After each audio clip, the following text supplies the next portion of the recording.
Pour nous, il y a le besoin de créer une œuvre qui va rentrer en connexion avec, on va dire, l'enfant en chacun de nous. Donc on crée des œuvres qui sont très cathartiques. Donc on va aller vers l'émotionnel. Et c'est ça que nous, on a voulu et qu'on a développé, qu'on a renforcé. C'est des usines à souvenirs.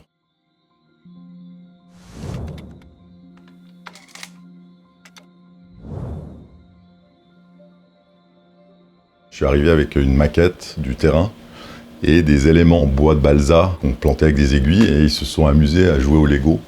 Donc j'ai intégré les commanditaires à venir participer au processus créatif.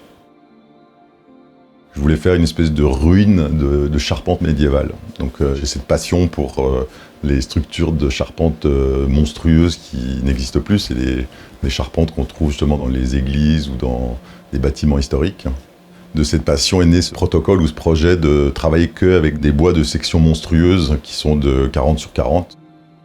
L'importance d'une œuvre dans l'espace public dans une ville, c'est qu'elle soit acceptée et ensuite réappropriée par les gens. Donc moi, il fallait d'abord que les enfants de la balle aux bombes se l'approprient. Donc très vite, ils leur ont donné un nom, donc pour moi, c'était génial.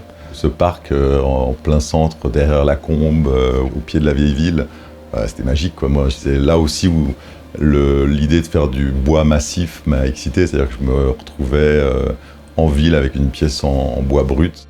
Le joie du chêne est très simple, c'est le seul bois sans traitement qui résiste aux intempéries, aux champignons, aux insectes, sont naturellement résistants aux fongicides, insecticides. On s'est retrouvé dans un parc qui était en train de naître et donc ça a amené plus de possibles et d'être en harmonie avec le reste de la construction du parc. Mon frère, il a une présence qui est d'imminence grise où il est comme un directeur artistique. On se parle tous les jours, on est fusionnel. Il est le garde-fou. Lui, c'est plus le gars qui dit non, Grégory, tu vas trop loin.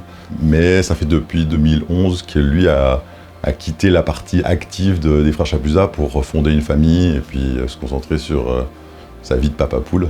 J'avais pas envie que ça devienne Grégory Chapuzat, je voulais pas ce côté égocentrique. Mes bras droits, ils ont autant une part créative. Je suis là pour être sûr que l'objet final est une entité et devienne un objet presque vivant. Mais la plupart de nos œuvres, c'est chacun a sa part de créativité.